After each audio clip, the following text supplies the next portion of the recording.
Hello and thank you so very much for joining me again. Early evening, and I had hoped that the traffic would die down. I did try to record this morning. There were lawnmowers that started, a drill started, so I thought, right, okay. So the birds are twittering. That's lovely. And there's not a lot I can do, well, absolutely nothing I can do about the traffic. So I wanted to put a little bit of light-heartedness into things because we've been getting really quite heavy recently, and chuckles, giggles are always good. And so I'm going to give you hopefully a couple of those with some tales, which is something that people have asked if I would tell a few stories. So here I go. I trained as a teacher as a wrinkly. Not quite as wrinkly as I am now, but definitely a wrinkly. And as part of that training, we had to do life-saving. So went along to my local swimming pool, arranged for that, and went to start the course. And I was paired with this 6 foot something, probably 3 or 4 doctor from the hospital. Little 5'3" me thought, oh, this is going to be interesting.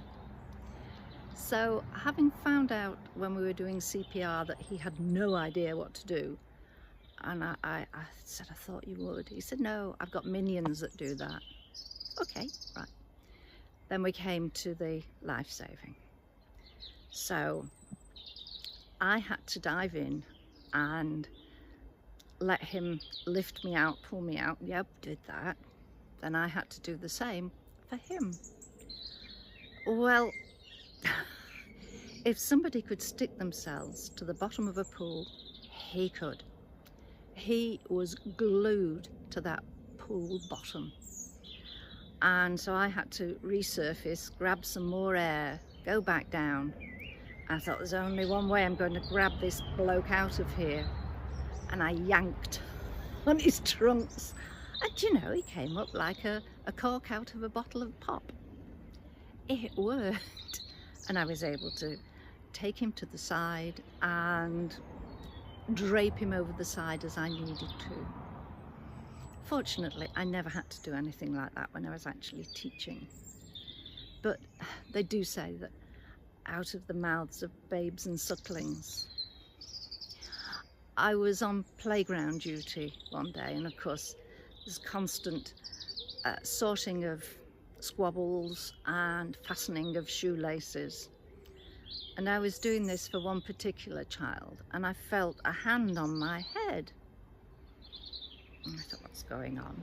So I just looked, and she said, you've got some glitter in your hair.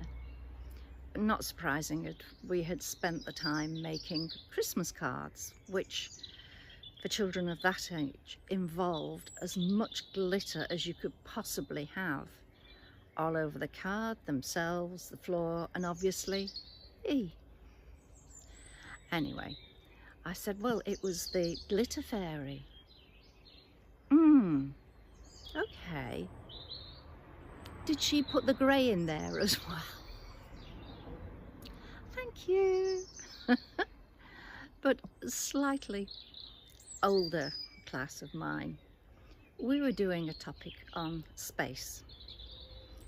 And I thought, right, I'll write to NASA and ask, have they got any stuff that we could borrow to look at? Think big, why ever not? And of course I got a very sorry but no. But here are some seeds, trays and compost.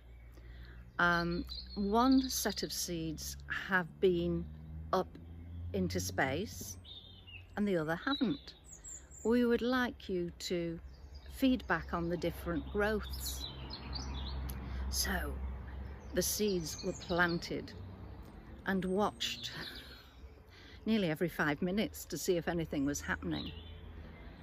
And it came to a holiday and these were just beginning to germinate.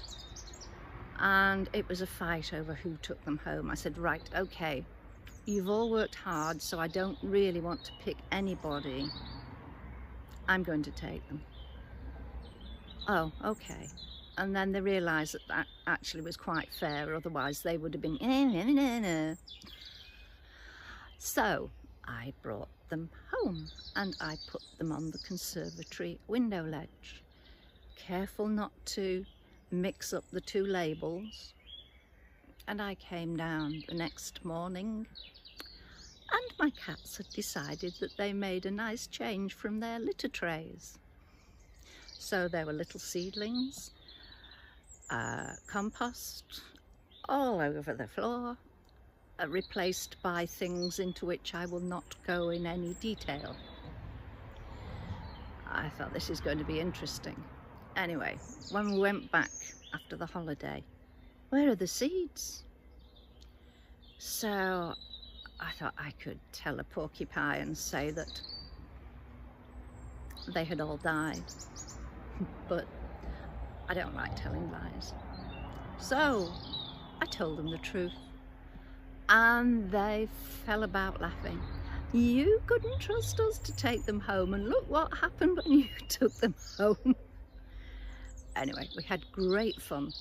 They all wrote a letter to NASA apologising for us not being able to complete the experiment and giving in very glorious detail the reasons why, with the finger pointed very firmly at this one.